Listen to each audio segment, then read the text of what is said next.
Hi everyone, welcome back to my MonoGame devlog series. In this devlog I'm going to show you 1 week of struggling with pixel art and almost wanting to quit this project. No, seriously, I regret a lot of things I did this week because I just started to draw sprites randomly without knowing what I was doing. I started by drawing a forest background, thinking that it would be easy and that nothing would go wrong, but I ended up with this. Yeah, not great. Then I tried to limit the drawing to a simple palette of 3 colors since I don't want to create a too enhanced background so that you can still differentiate it from the foreground. And it turned out pretty good.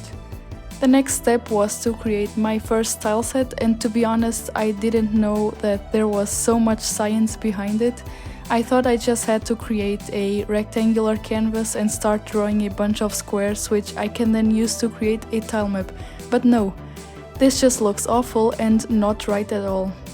I actually found a really good article about this, which I will link in the description.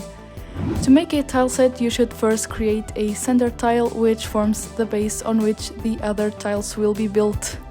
And for that we need to make sure that the tile fits with itself in all 8 directions.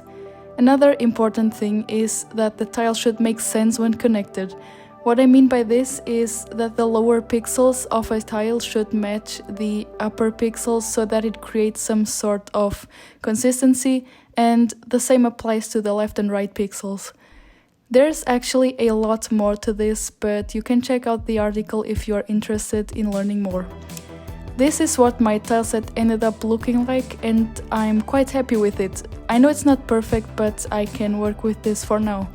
So, because I spent a lot of time failing, I didn't manage to do much more this week.